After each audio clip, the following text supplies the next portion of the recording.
ಈ ಜಗತ್ತು ನನ್ನನ್ನು ಪ್ರೀತಿಸುತ್ತಿಲ್ಲ, ಈ ಜಗತ್ತು ನನ್ನನ್ನು ಗೌರವಿಸುತ್ತಿಲ್ಲ, ಯಾರು ನನ್ನನ್ನು ಸ್ನೇಹದಿಂದ ಕಾಣುತ್ತಿಲ್ಲ ಎಂದು ಸಾಕಷ್ಟು ಜನರು ಸಮಸ್ಯೆಗಳನ್ನು ಹೇಳಿಕೊಳ್ತಾರೆ. ಯಾವಾಗಲೂ ನೋವು, ದುಃಖ, ಖಿನ್ನತೆಯಲ್ಲೇ ಬಳಲ್ತಾ ಇರ್ತಾರೆ. ಈ ಜಗತ್ತು ಒಳ್ಳೆಯದಾಗಿಲ್ಲ, ನನ್ನನ್ನು ತುಂಬ ಕೆಟ್ಟದಾಗಿ ನಡೆಸಿಕೊಳ್ತಾ ಇದೆ ಅಂತ ಗೋಳಾಡ್ತಾ ಇರ್ತಾರೆ. ಅಂಥವರಿಗಾಗಿ ಈ ಕಥೆ ಇದೆ ಸ್ನೇಹಿತರೆ.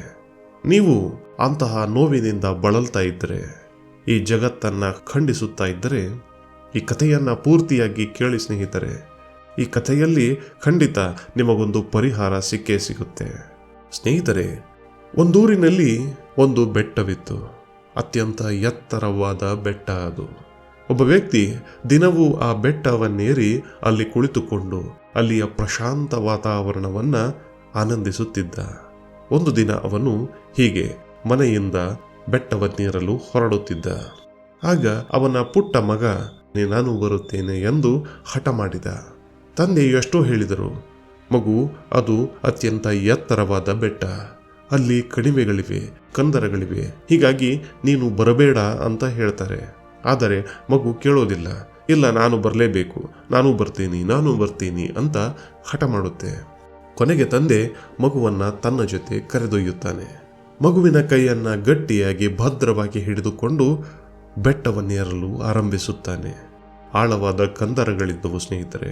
ಹೀಗಾಗಿ ಜಾಗರೂಕವಾಗಿ ಬೆಟ್ಟವನ್ನೇರತೊಡಗಿದರು.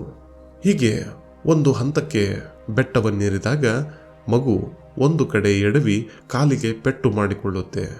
ಆಗ ಅಯ್ಯೋ ಎಂದು ಕೂಗುತ್ತದೆ. ಆ ಮಗುವಿನ ಕೂಗು ಬೆಟ್ಟದ ಕಂದರುಗಳಲ್ಲಿ ಪ್ರತಿಧ್ವನಿಯಾಗಿ ಅಯ್ಯೋ ಎಂದು ಪ್ರತಿಧ್ವನಿಯು ಕೇಳಿಬರುತ್ತೆ. ಆಗ ಮಗುವಿಗೆ ಆಶ್ಚರ್ಯವಾಗುತ್ತೆ. ಯಾರೋ ಇಲ್ಲಿ ಅವಿತು ಕುಳಿತು ತನ್ನ ಧ್ವನಿಯನ್ನು ಅಣಕಿಸುತ್ತಿದ್ದಾರೆ ಎಂದು. ಯಾರದು?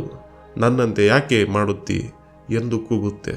ಆಗ ಮತ್ತೆ ಅದೇ ಧ್ವನಿ ಪ್ರತಿಧ್ವನಿಯಾಗಿ ಕೇಳಿಬರುತ್ತೆ. ಮಗುವಿಗೆ ಮತ್ತಷ್ಟು ಸಿಟ್ಟು ಬರುತ್ತೆ. ನನ್ನನ್ನು ನೋಡಿ ನಗುತ್ತೀಯಾ, ನನ್ನನ್ನು ನೋಡಿ ಹಂಗಿಸುತ್ತೀಯಾ ಎಂದು ಕೂಗುತ್ತೆ.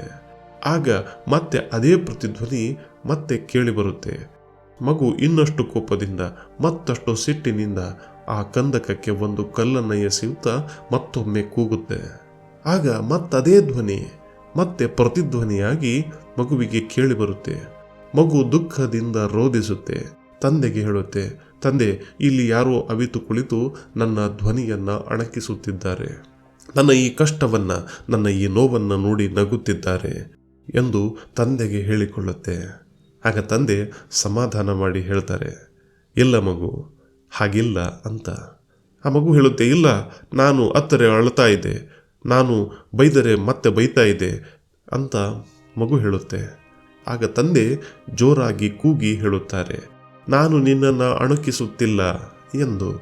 ಆಗ ಪ್ರತಿಧ್ವನಿ ನಾನು ನಿನ್ನನ್ನು ಅಣಕಿಸುತ್ತಿಲ್ಲ ಎಂದು ಬರುತ್ತೆ. ಮಗುವಿಗೆ ಆಶ್ಚರ್ಯವಾಗುತ್ತೆ.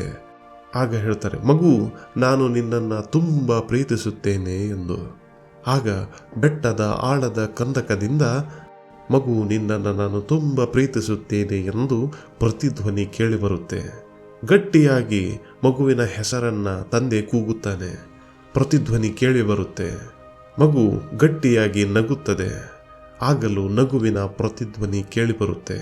ಆಗ ತಂದೆ ಹೇಳ್ತಾರೆ, ಮಗು, ನಾವು ಹೇಗಿದ್ದೇವೋ ಈ ಜಗತ್ತು, ಈ ಸಮಾಜ ನಮಗೆ ಅದೇ ರೀತಿ ಕಂಡುಬರುತ್ತೆ, ಅದೇ ರೀತಿ ನಮಗೆ ಪ್ರತಿಕ್ರಿಯಿಸುತ್ತೆ. ನಾವು ನಕ್ಕರೆ ನಮಗೆ ಸಂತೋಷವಾದರೆ, ನಾವು ಸಂತೋಷಪಟ್ಟರೆ ಈ ಜಗತ್ತು ಸಂತೋಷವಾಗಿ ಕಾಣುತ್ತೆ.